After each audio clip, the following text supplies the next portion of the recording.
I've heard it described as a volcano that's about to erupt, a hurricane,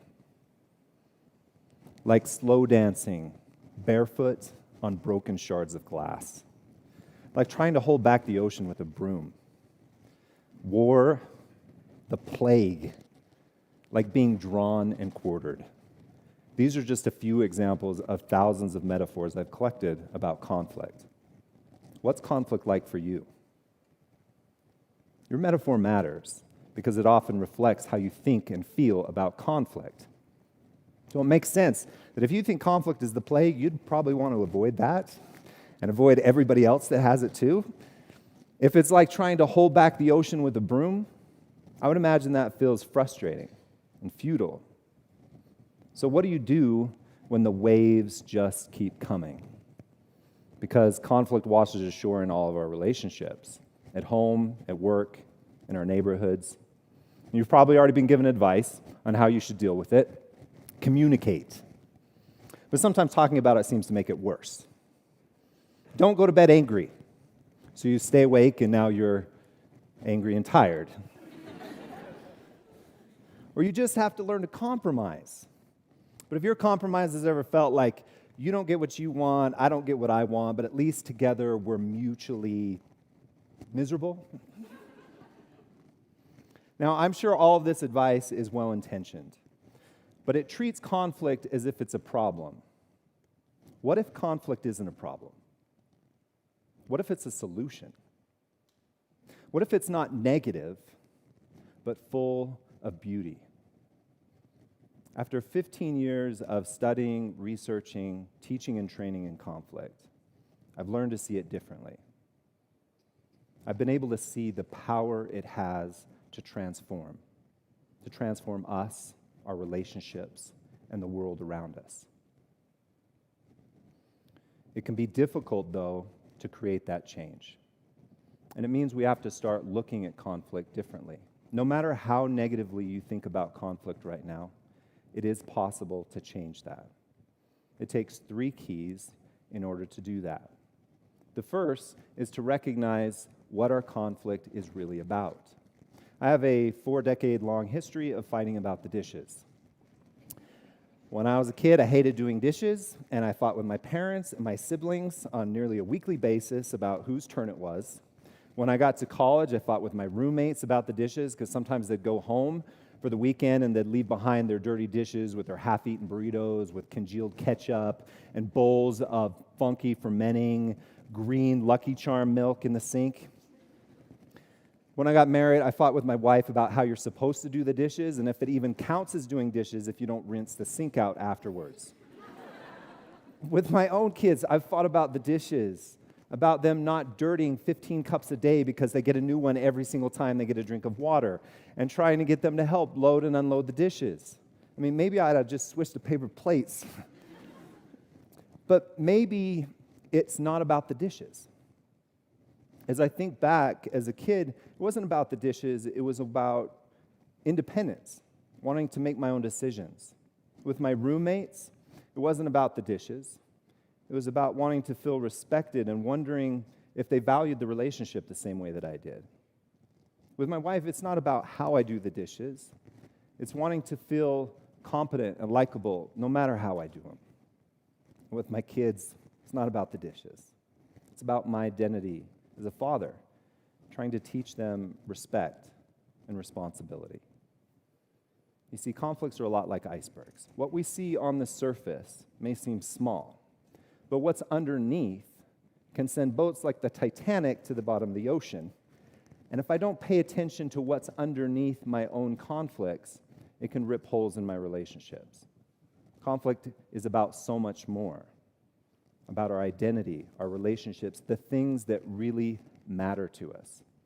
And as you're thinking about your own conflicts, maybe you can start to see that they might be about something more. Now, once you recognize what your conflicts are really about, the second key is recognizing when you're stuck.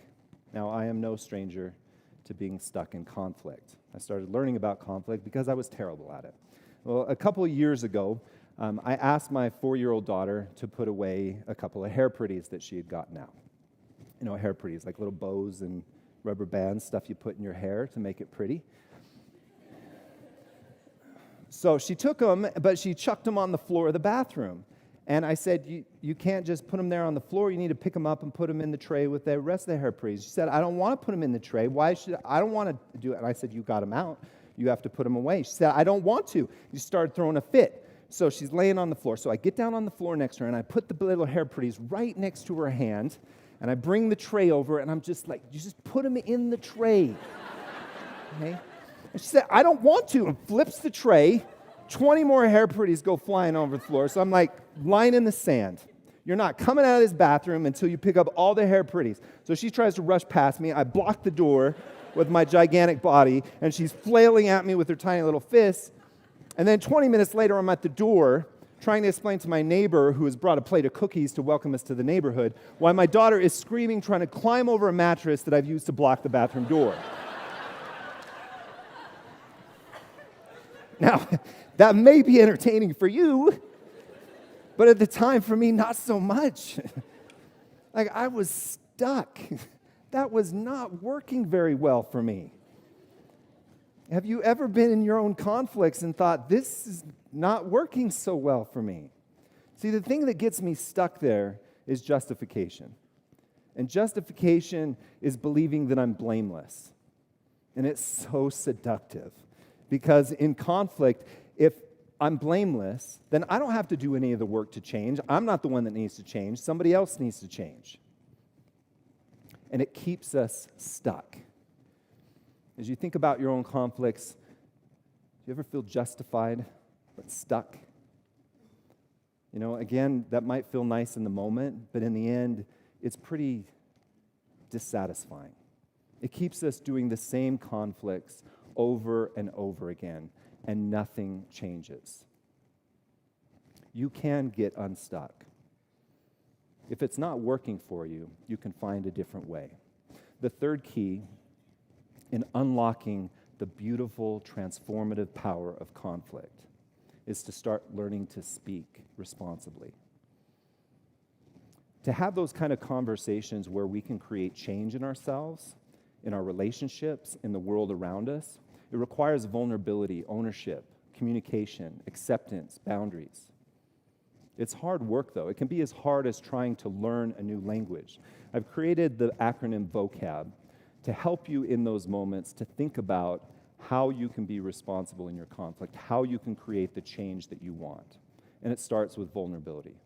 Vulnerability is my willingness to let myself be seen, to share who I really am, how I really feel, even my mistakes, to share the needs that I have that are below the surface. Now, when I'm vulnerable, I take off my armor of justification and defensiveness. I put down my weapons of blame and accusation. And that can be terrifying. But it's beautiful because it disarms our conflicts and it creates the potential for us to connect instead of to fight. The O in VOCAB is for ownership. And ownership is taking accountability for my own needs, emotions, and choices. Have you ever wondered in a conflict, like, how did I get here? Maybe you're in the proverbial doghouse and you're sleeping on the couch.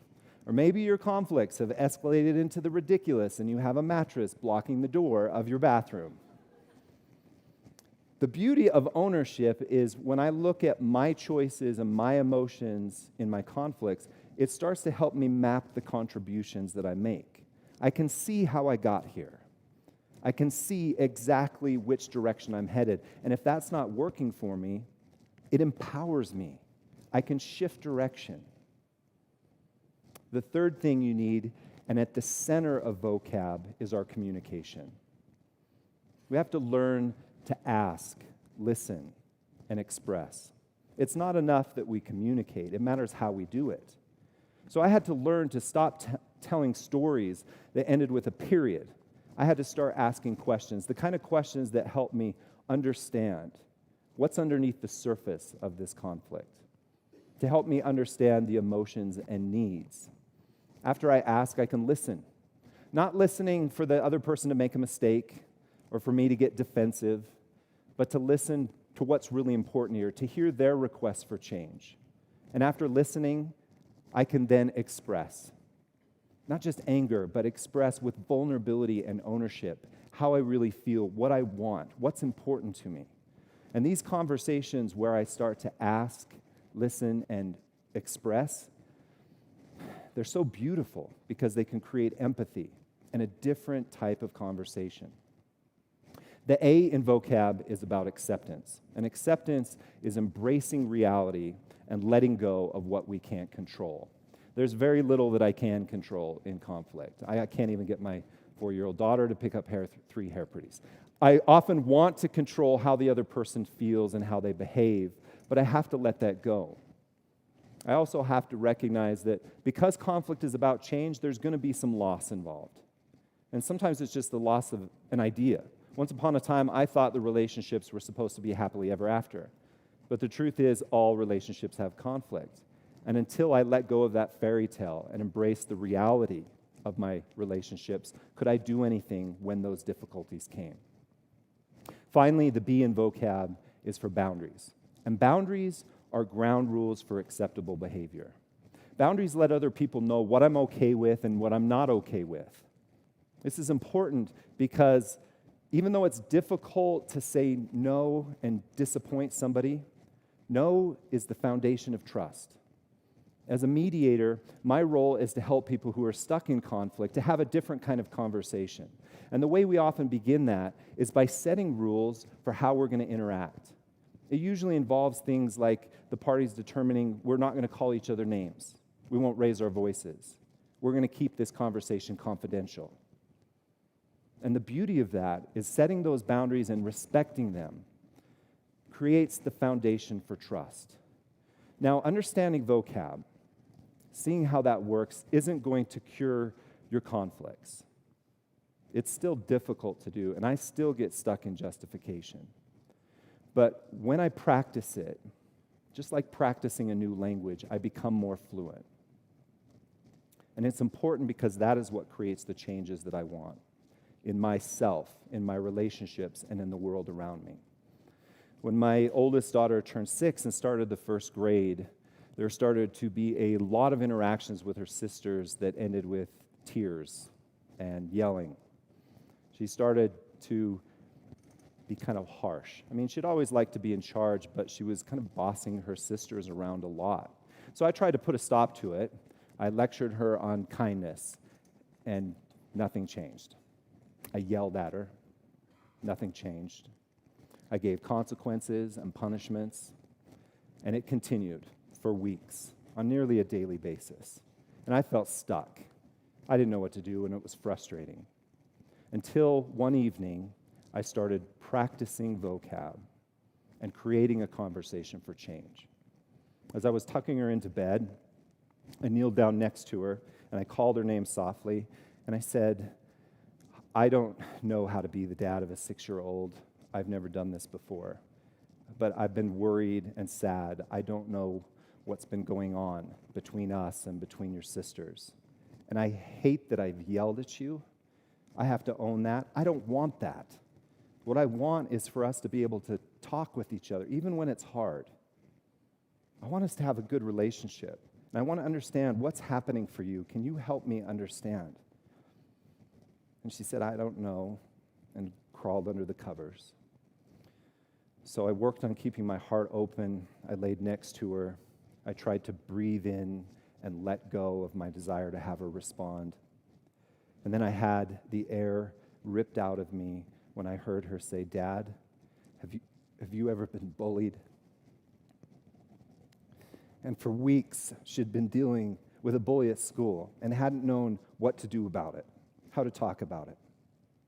I asked her how she was feeling. I told her about how I was bullied when I was a kid.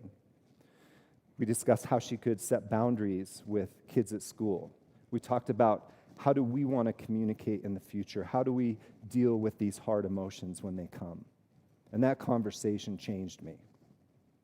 And it changed our relationship.